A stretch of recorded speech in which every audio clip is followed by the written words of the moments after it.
በትግራይ ውጊያ ሲጀመር የመጀመሪያው ዙር ውጊያ ሽሬ ካስለቀቅን በኋላ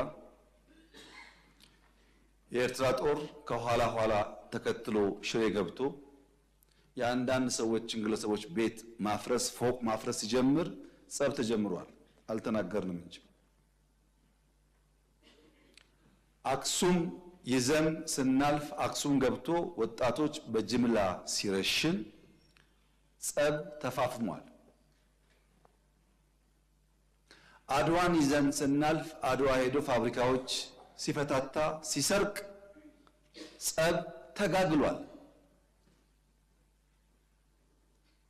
አዲግራት ደርሰን የመድኃኒት ፋብሪካውን የሚነቀለውን ነቅለው የማይነቀለውን ሲያፈራርሱ ጸቡ ጫፍ ደርሷል። ግን የኢትዮጵያ መንግስት ያኔ በዚህም ለመዋጋት ብቃት አልነበረው። ውስን ኃይል ነበረ። ሽሬን ከያዝን በኋላ ያጠቃነውን ጣት እንከተል ነበር እንጂ የያዝነውን ቦታ እያጸናን አንሄድም።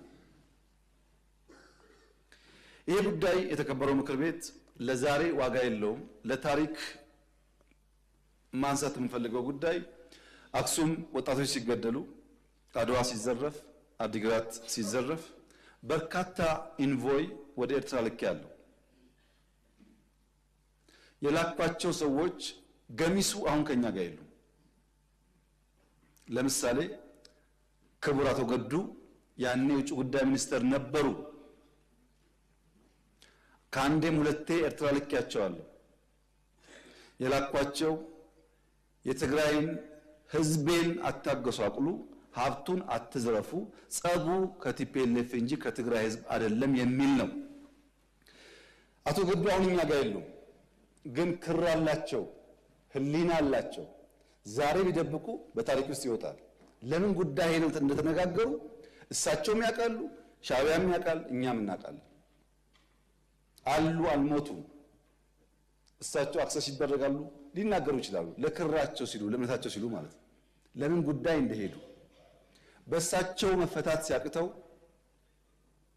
አቶ ደመቀ ልክ ያለው አቶ ደመቀ አሁን እኛ ጋር የሉም፣ በህይወት ስላሉ ለእምነታቸው ለሌላቸው ሊጠየቁ ይችላሉ። ለምን ጉዳይ እንደሄዱ ያውቃሉ። ከነሱም ውጭ አሁን ሲስተም ውስጥ ያሉ 2-3 ሰዎች ልክ ያሉ። ታስታውሱ ከሆነ መቀሌ ልንገባ ጥቂት ሲቀረን የ3 ቀን አልቲማተም ብለን አውጀን ነበር። ብዙ ሰው ሚስጥሩ አልገባው። የቸገረን እኛ ሽሬን ስለቅ ከኋላ ይገባሉ፣ አክሱም ስለቅ ከኋላ ይገባሉ።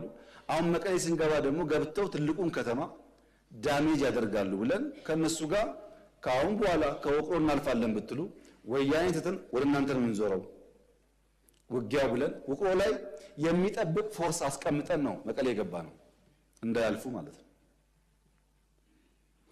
ይሄ ጸብ ተፋፍሞ ሄዶ የፕሪቶሪያ ስምምነት ሲፈረም እንዴት ቲፒኤልኤፍ ሳይጠፋ እንዴት ትግራይ ሳይወድም ፊርማ ይደረጋል በሚል ነው የመጨረሻ ጫፍ የደረሰው ጸቡ።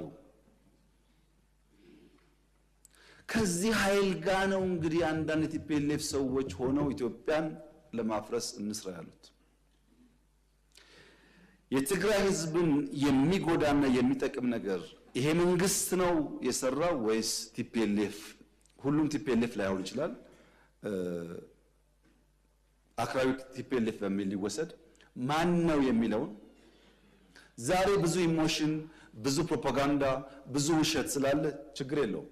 ነገ ግን ታሪክ ያወጣዋል።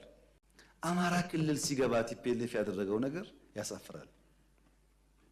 ፋብሪካዎች አፍርሷል፣ ትምህርት ቤት አቃጥሏል፣ ባንክ ዘርፏል። የኢትዮጵያ መከላከያ ሰራዊት መቀሌ ነበረ በብቸኝነት ቲፒኤልኤፍን አባሮ ሻዕቢያን ሳያስገባ። መቀሌ አንድ ቤት የፈረሰ አታገኙም። አንድ ቤት ቲፒኤልኤፍስ ቢሆን አማራ ክልል መጥቶ እንደዛ አይነት ነገር ማድረግ ነገ ለሚቀየር ታሪክ አስፈላጊ ነበር? እንደዚህ ያለው ኢትዮጵያን ያላስቀደመ ለጊዜ ድል፣ ለጊዜ ሳውንድ ባይት፣ ለሚዲያ ጫወታ የሚደረግ የፖለቲካ ስብዕና በዘላቂነት በራሳችን ህዝብ ላይ ጉዳት የሚያመጣ ብቻ ሳይሆን በታሪክ መነጽር ሊጋባው በየነን ዛሬ ታሪክ እንዳነሳቸው በታሪክ ውስጥ ይነሳል። ታሪክ አያዳላም። ምን አይነት የፖለቲካል ስብዕና ነው የተገነባ ያለው ያላችሁኝ እንደሆነ ፈረንጆች ዴማጎግ ይሉታል። ዴማጎግ ፖለቲካል ካራክተር ያላቸው ሰዎች ወደ ፖለቲካል ሊደርሺፕ ሲመጡ የሚያስቀድሙት ምክንያት ሳይሆን ኢሞሽን ነው። ለምሳሌ የወልቃይትን ጉዳይ እንዴት እንደምንፈታ በህገ መንግስት አግባብ ብለን ከተስማማን በስተቀር ከተስማማን በኋላ ወልቃይት ካልተመለሰ ተስማምተው ፈርመዋል እኮ። ይሄ ዴማጎግ ነው። በትንሽ ስሜት ህዝብን ለመቀስቀስ የሚደረግ ነገር ማለት ነው። ዴማጎገሪ ቀላል መፍትሄ ነው የሚፈልገው። ዘላቂ መፍትሄ ላይ አያተኩርም። ቀላል መፍትሄ መፈክር በመፈክር ለውጥ ይመጣ ኖሮ ባለፉት 50 ዓመታት እንደ ኢትዮጵያ መፈክር አውጪ እኮ አልነበረም። በመፈክር አይደለም ለውጥ የሚመጣው። ይሄ ዴማጎገሪ ነው፣ አደገኛ ነገር ነው። ተቋም ማፍረስ፣ ከፋፋይ ሐሳቦች፣ ትረስት ማጥፋት የመሳሰሉ የዴማጎግ ካራክተር ያላቸው ፖለቲካል ፐርሰኔል የሚከተሉት መንገድ ነው ኢትዮጵያ ውስጥ ያለውን ጉዳይ እያፋፋመ ያለው።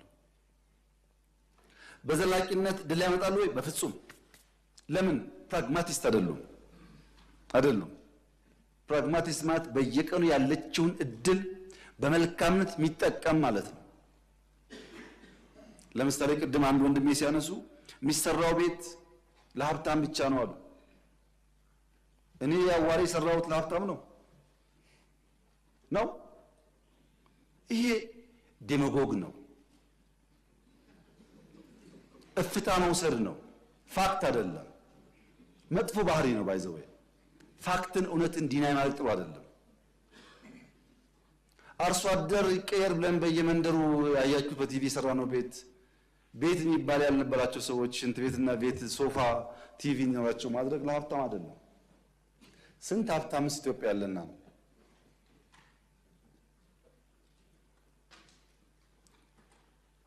እንደዚህ ያለው የፖለቲካ ሂደት ኢትዮጵያ ውስጥ ጉዳት እያመጣ ነው። ለምሳሌ ሸኔ ምን አለ? እኛን እነዚህ አህዳውያን ናቸው፣ እነዚህ ሚሊካውያን ናቸው፣ እነዚህ ምናምን ናቸው፣ ከነዚህ ጋር ትግል ትክክል አይደለም ብሎ ጫካ ገባ። እኛ ዩኒቲ ፓርክ ስናስመርቅ ዩኒቲ ፓርክ ማስመረቅ ወንጀል ነው ብለው አሁን ዛሬ ከእንትና ጋር ሰርግና ምላሽ። ታዲያ እንደዚህ ከሆነ እኛ ለምን ተከሰስን? እፍታ ነው። ትናንትና ምን ብዬ ነበር፣ ምን ሰርቼ ነበር፣ የት ጋር ቆሜ ነበር የሚል ነገር አይታይም። ሰው የዕለቷን ብቻ ስለሚያይ ማለት ነው። ይሄ ዴማጎገሪ የተጠናወተን ያለ ባህሪ የኢትዮጵያን ፖለቲካ በከፍተኛ ደረጃ የሚያዛባና ጉዳት የሚያመጣ ነው። ይሄን ለማሻሻል ብዙ ሙከራ ተደርጓል። ብዙ ስራ ተሰርቷል። የወልቃይት አካባቢ ነዋሪዎች ከትግራይ የሚፈናቀሉ፣ ከወልቂጤ የሚፈናቀሉ፣ ከአሶሳ የሚፈናቀሉ ወልቃይት በሰላማዊ መንገድ መኖር 100% መብታቸው ነው። ይሄ የፌዴራል መንግስት በጽኑ የሚያምነው ጉዳይ ነው። ነገር ግን ወልቃይትን በሚመለከት ሁላችሁም ታውቃላችሁ፣ ሚስጥር አይደለም። የይገባኛል ጥያቄ በአማራና በትግራይ ክልል ለረጅም ጊዜ ቆይቷል። ሁለቱም ክልሎች ማስረጃ አስደግፈው ተቀባይነት ይኖረው አይኖረው ይሄ ቦታ ይገባኛል ይላሉ። ፌዴራል መንግስት እያለ ያለው ሰው አይፈናቀል፣ ባለበት ይመለስ፣ ራሱን ያስተዳድር፣ ራሱ ይወስነው ነው። አንድ ሰው እዚህ ተቀምጦ ከሚወስን በሪፍረንደም በህጉ አግባብ ይወሰን ነው። ለምን? ማን መወሰን ይችላል? አሁን በዛ ህዝብ ህልውናና መሻት ላይ ማን ከእናንተ መካከል መወሰን ይችላል? ራሱ ህዝቡ ቤቱ ገብቶ በሰላም ኖሮ እኔ ልተዳደር የሚገባኝ እዚህ ወይም እዚያ ነው ካላለ በቀር የትኛው ባለስልጣን ነው በቃ የሚገባህ እዚህ ነው ብሎ መወሰን የሚችለው?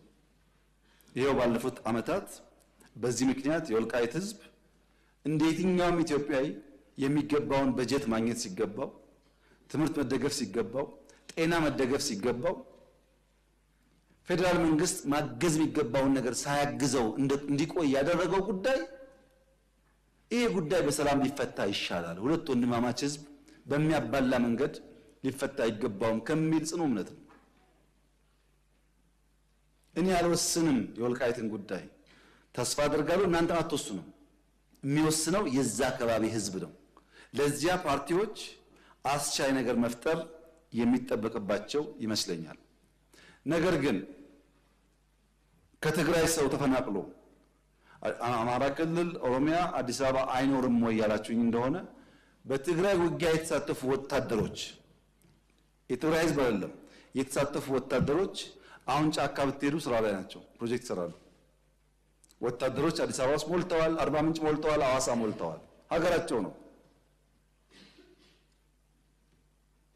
በሌላውም አካባቢ ይሄ የአጭር ጊዜ ድልን ታሳቢ ያደረገ በዘላቂነት ህዝብ የሚጎዳ ነገር ማድረግ ተገቢ አይመስለኝም። በእኛ በኩል የወልቃይት አካባቢ ነዋሪዎች የተፈናቀሉ ዛሬ ከሰዓት እንኳን ቢመጡ እንቀበላቸዋለን። የኢትዮጵያ መንግስት አቅም በፈቀደ መጠን ኑሯቸው እንዲመቻች እናግዛለን። ጸለምት እንደሆነው፣ ራያ እንደሆነው፣ አዲስ አበባ እንደሆነው፣ ኢሉባቦር እንደሆነው እናደርጋለን። ሌላው ጉዳይ ግን በህዝበ ውሳኔ ሊፈታ ይገባዋል።